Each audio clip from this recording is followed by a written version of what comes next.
আমাৰ ছাৰে কৈছে আৰু এটা তাৰিখ লৈছিলোঁ 11 এপ্ৰিলত আমাৰ পৰিয়াল আমি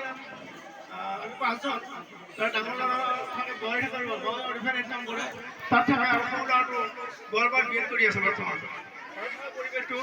পৰিয়াল সেনেকৈ লগ হ'ব পৰা নাই ইলেকশ্যনৰ সময়ত তেওঁলোক আহিছিল সেয়ে মই 11 এপ্ৰিলত আৰু তাৰিখ দিছিলোঁ ঘৰৰ ফালৰ পৰা বিদ্যালয়ৰ সুবিধাটোকে তাৰিখটো ল'ব নগ'ল সেয়ে অলপ দুখ লাগিছে আজি মোৰ ঘৰৰ পৰা থাকিব লাগিছিল কিন্তু উপায় নাই আহিব পৰা অৱস্থা নাই যাৰ এখন বিদ্যালয়ে আজি যিখিনি কৰিছে মোৰ কাৰণে সেইখিনি মই তেওঁলোকক জনাইছোঁ জানো মই এই বিদ্যালয়ত জইন কৰিছিলোঁ ইয়াৰ আগতে মই 1993 চনত আমাৰ বুধাইৰ চকৰ হীৰাপৰা গাঁৱত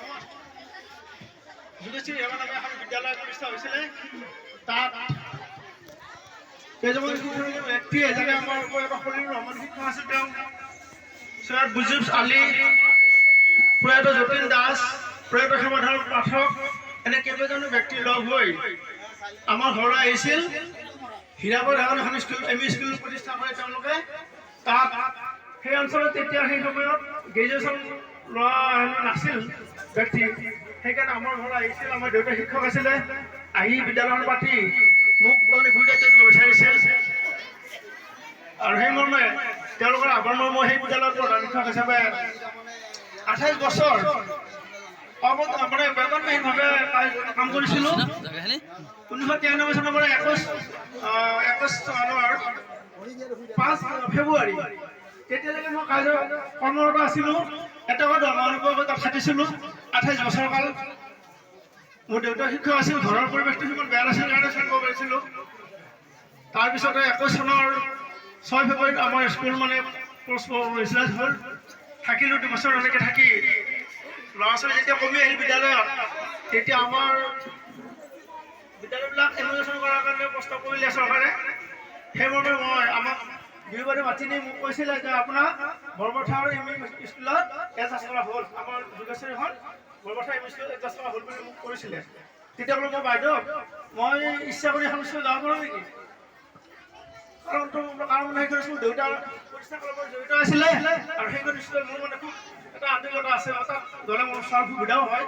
ৰাস্তাৰ ফলত আলোচনা কৰিলোঁ তেতিয়া বাইদেৱে ক'লে বাইদেৱে ক'লে ঠিক আছে আপুনি বালিকাত যাব বিচাৰে ফাৰ্ষ্টত বুঢ়াত যাব ক'লে বুঢ়া স্কুলত যাওক নহ'লে নহয় বালিকাত যাম আন্তৰিকতা আছে আগৰ পৰা যেতিয়া আমি স্কুল পাতিছিলোঁ তেতিয়া যিখিনি পাঠ্যপুথিৰ প্ৰয়োজন আছিলে এইটো শিকাৰ পৰা যথেষ্ট সহায় পাইছিলোঁ 93 চনৰ পৰা যেতিয়া পাতিছিলোঁ গোটেইখিনি সহায় পাইছিলোঁ আৰু সেইকাৰণে এই ষ্টাফৰ প্ৰতি এই বিদ্যালয়ৰ প্ৰতি আনুগত্য আছে আমাৰ এখন পঢ়ি আছে এখন প্ৰধান শিক্ষক আছিলে আৰু তেতিয়া আমাৰ আছিল কেইদিনমানৰ কাৰণে আছিলে আমাৰ এখেত আছিলে গতিকে মোৰ এখেত আমাৰ